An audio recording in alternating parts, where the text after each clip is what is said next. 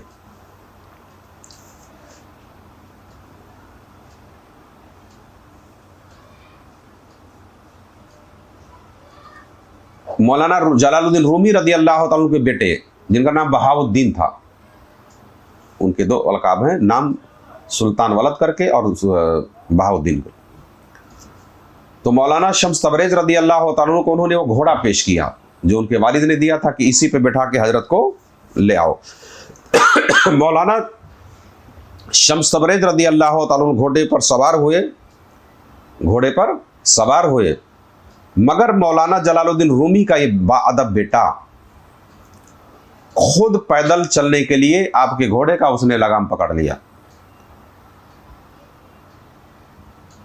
یعنی حضرت کو سوار کر لیا اس پہ اور خود اس کا لگام پکڑ کر کے پیدل چلنے لگا۔ تو حضرت شمس تبریز رضی اللہ تعالیٰ عنہ نے فرمایا بہاؤ الدین تم بھی اپنے سواری پر سوار ہو جاؤ، بھئی ہم تو گھوڑے پہ بیٹھ گئے تم بھی بیٹھ جاؤ۔ تو مولانا جلال الدین رومی کا یہ فرزند نیک جو ہے آپ کا بچہ سر جھکا کر عرض کیا کہ حضرت بادشاہ اور غلام دونوں گھوڑے پہ کیسے سوار ہو سکتے ہیں؟ آپ تو ہمارے بادشاہ ہو، ہے نا، آپ کی برابری میں کیسے کر سکتا ہوں؟ یعنی غلام کو یہ بات زیب نہیں دیتی کہ بادشاہ کے ساتھ وہ بھی سواری پر سوار ہو۔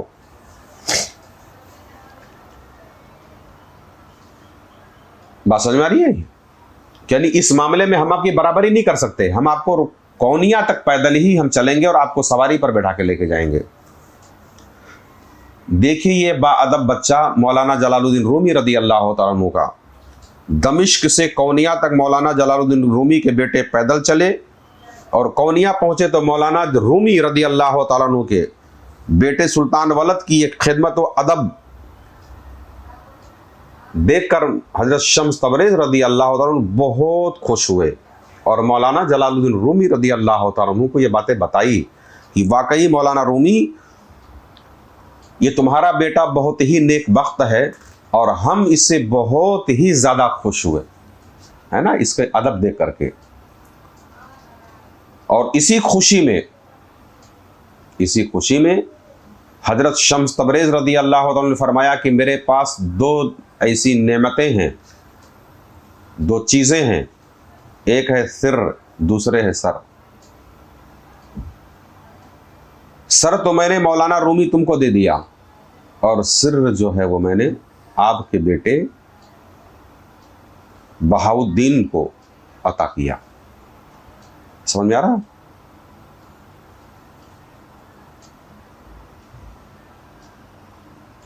اور مزید آپ نے فرمایا کہ اگر بہاؤ الدین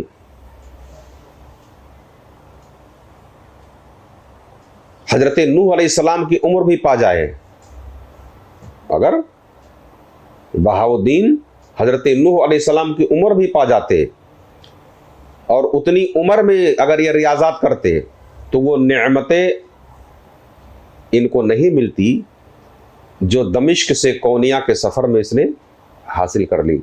اور مجھے اللہ کی رحمت سے امید ہے کہ مولانا رومی تم سے بھی تمہارے فرزند کو بہت کچھ عطا ہوگا۔ آپ نے دیکھا کہ اللہ تبارک و تعالیٰ کے مقربین، اس کے عارفین کی نظریں کہاں ہوتی ہیں، ہے نا، اور ان کے ساتھ ادب سے پیش آنے والے کو انعام میں کیا کیا دیا جاتا ہے۔ بات سمجھ میں آ رہی ہے؟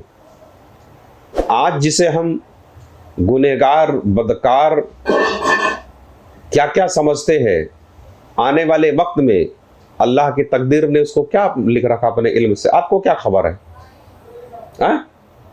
خبر ہے کسی کو؟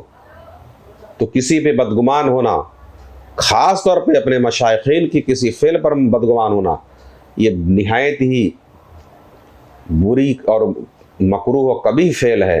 اللہ تبارک و تعالیٰ کی بارگاہ میں دعا ہے مولا کریم ہم سب کو باادب بنائے. اور مولانا جلال الدین رومی کے فرزند کا یہ واقعہ، ان کے ادب کا معاملہ، اور حضرت شمس تبریز اور اس فرنگی لڑکے کا شطرنج کھیلنا ہے نا، یہ ساری چیزیں آپ اپنے دھیان میں رکھیں کہ آج کون کیا ہے اور آنے والے وقت کو کیا ہوگا. اللہ تعالی ہم سب کو صوفیہ کے ان کی محبت و آداب کے حصے عطا فرمائے. آمین ثم آمین برحمتی کا یا ارحم الراحمین. اگر آپ بھی کچھ روحانی خدمت کرنا چاہتے ہیں تو اس چینل کو سبسکرائب کریں اور اس کا لنک بھی شیئر کریں.